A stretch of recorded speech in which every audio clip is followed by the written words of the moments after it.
एक लाल अक्षर केवल कपड़े पर सिला हुआ एक निशान नहीं, बल्कि एक पूरी जिंदगी, एक समाज की नज़रें और एक स्त्री की पहचान का प्रतीक। यह कहानी है पाप, शर्म, समाज की निंदा और अंततः आत्मा की परीक्षा की। नथानियल हॉथॉर्न की महान कृति द स्कारलेट लेटर। आज हम उसके हर प्रमुख मोड़ को समझेंगे, उसके पात्रों को, प्रतीकों को और उस ऐतिहासिक पृष्ठभूमि को जो इस नोवेल को बहुत पावरफुल बनाती है। नथानियल हॉथॉर्न 19th सेंचुरी के एक अमेरिकन राइटर थे और उन्होंने जो दृश्य चुना है वो 17th सेंचुरी का प्यूरिटन बोस्टन का दृश्य है। एक ऐसा समाज जहाँ कड़ाई से धार्मिक नियम लागू थे और सार्वजनिक नैतिकता ही सब कुछ थी। ये नॉवेल पब्लिश हुआ था 1850 में। प्यूरिटन संस्कृति में पाप और नैतिकता का बहुत महत्व था और जो भी इन नियम को तोड़ता था उसे सार्वजनिक रूप से शर्मिंदा किया जाता था। इस नॉवेल को स्टार्ट करने से पहले हम इसके कुछ प्रमुख कैरेक्टर्स को जान लेते हैं। सबसे पहला कैरेक्टर है हेस्टर प्रिंट। हेस्टर प्रिंट इस नॉवेल की प्रोटोगोनिस्ट है। ये बहुत ही सुंदर है, बहुत ही संकल्पी है, लेकिन सामाजिक रूप से इसको निर्वासित कर दिया गया है। सेकंड कैरेक्टर पर्ल, जो कि हेस्टर की बेटी है, ये बहुत ही जिज्ञासु। थर्ड ऑर्थर डिम्सडेल, ये एक युवा पादरी है। फोर्थ रोजर चिलिंगवर्थ, ये हेस्टर का पति है जो कि बदला लेने की आग में जल रहा है। फिफ्थ है गवर्नर बेलिंघम रेव, जो या फिर जॉन विल्सन, ये जो है समाज के प्रतिष्ठित स्वयंभू न्यायाधीश है या फिर आप इनको धर्मगुरु भी कह सकते हो। कहानी की शुरुआत एक काली प्राचीन जेल के सामने से होती है। उसी दरवाजे के पास एक छोटा सा गुलाब का पौधा भी खिला हुआ है। गुलाब का पौधा हमें कठिनाई में भी उम्मीद का प्रतीक दिखता है। हेस्टर प्रिंट को जेल से बाहर निकाला जाता है, एक खुली जगह में, भारी भीड़ की निगाहों के बीच। उसके हाथ में एक नवजात बच्ची है जिसका नाम पर्ल है और उसके सीने पर एक चमकदार लाल अक्षर ए, जो कि कढ़ाई से बना है। गवर्नर बहुत ही कठोर आवाज में उससे पूछता है, हेस्टर, तुम किस अपराध की सजा भुगत रही हो? रे विल्सन पूछता है, यह बच्ची किसकी संतान है, बताओ, किसने तुम्हें पाप में लगाकर इस नन्ही मासूम को दे दिया? हेस्टर बड़ी ही धीमी आवाज में कहती है, मैंने अपराध किया है, सजा मैंने स्वीकार कर ली है, पर उस व्यक्ति का नाम मैं नहीं बताऊंगी, मैं किसी को भी नहीं बताऊंगी। यही वे क्षण है जब न्यायपालिका धर्मगुरु मिलकर पूछते हैं, बताओ उस बच्चे के पिता का नाम, पर हेस्टर की चुप्पी ही निर्णय बन जाती है। तभी भीड़ के बीच में खड़ा एक युवा पादरी जिसका नाम ऑर्थर डिम्सडेल है, वो बहुत ही कोमलता और संवेदना के साथ आगे बढ़ता है। वह हेस्टर की ओर देखकर भीड़ से अनुरोध करता है कि धीरे धीरे और दयालुता से बात की जाए। फिर वह हेस्टर से पूछता है, हेस्टर, क्या तुम उस पुरुष का नाम नहीं बता सकती? क्या तुम समाज को यह जानकारी नहीं दे सकती ताकि सजा और न्याय सही ढंग से हो? हेस्टर कहती है, मैं पूछे गए प्रश्न का उत्तर नहीं दूंगी। मेरा चेहरा और मेरा जीवन दोनों मेरी सजा है और मैं किसी दूसरे की पहचान उजागर करके किसी को चोट नहीं पहुंच। भीड़ में लोग खुशफुसा रहे हैं, उसे ताने दे रहे हैं, लेकिन हेस्टर का चेहरा झुका नहीं है। उसकी आंखों में एक अजीब सी दृढ़ता है। धीरे धीरे हमें कहानी का पता चलता है कि हेस्टर का जो पति था वो काफी समय पहले इंग्लैंड छोड़कर अमेरिका आया था, लेकिन वह समुद्र में गायब हो गया। हेस्टर ने अकेलेपन में एक अनजाने पुरुष से प्रेम किया और उनकी बेटी पर्ल का जन्म हुआ, लेकिन उस पुरुष की पहचान हेस्टर ने कभी नहीं बताई।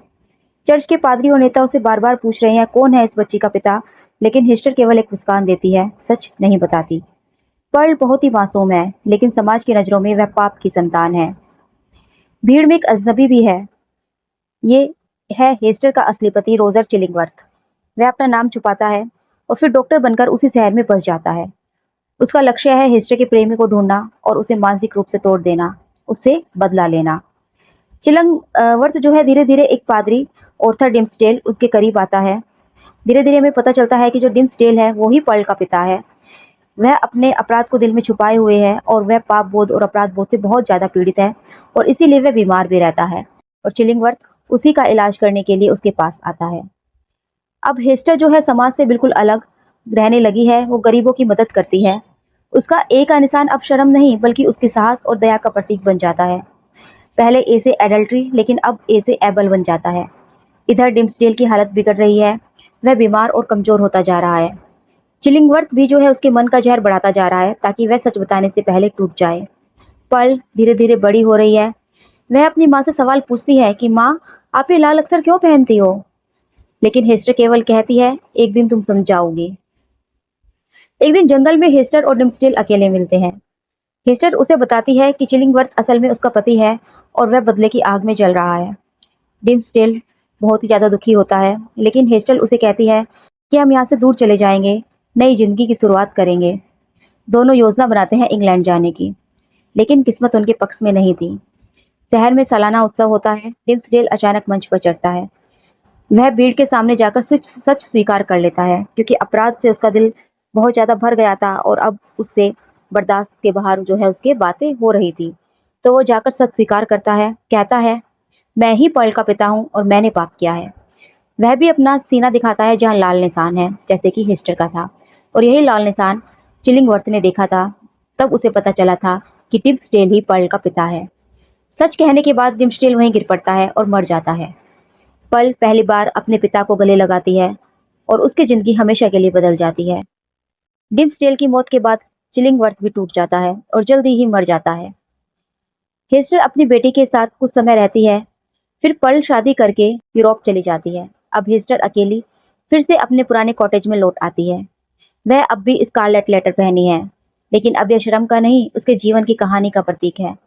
सालों बाद हेस्टर की मृत्यु होती है।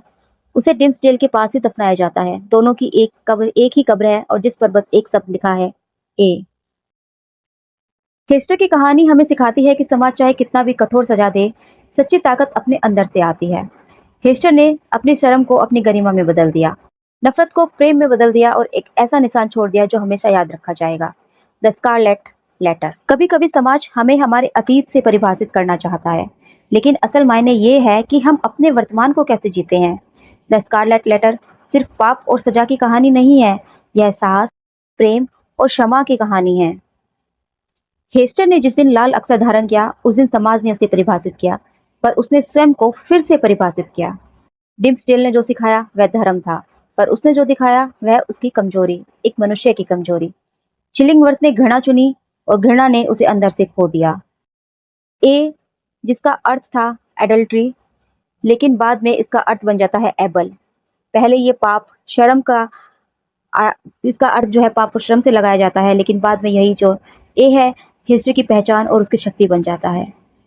पल जो है वो बच्ची नहीं है, बल्कि हिस्ट्री की आंतरिक आवाज है और इस समाज की आलोचना है। डिस्मडेल जो है, उन्होंने सार्वजनिक रूप से वो धर्म सिखाते हैं, लेकिन उनकी जो निजी नैतिकता है वो खत्म हो चुकी है, तो ये उसका पाखंड दिखाया जाता है। तो ये थी हमारी कहानी द स्कारलेट लेटर। उम्मीद है आप लोगों को पसंद आई होगी।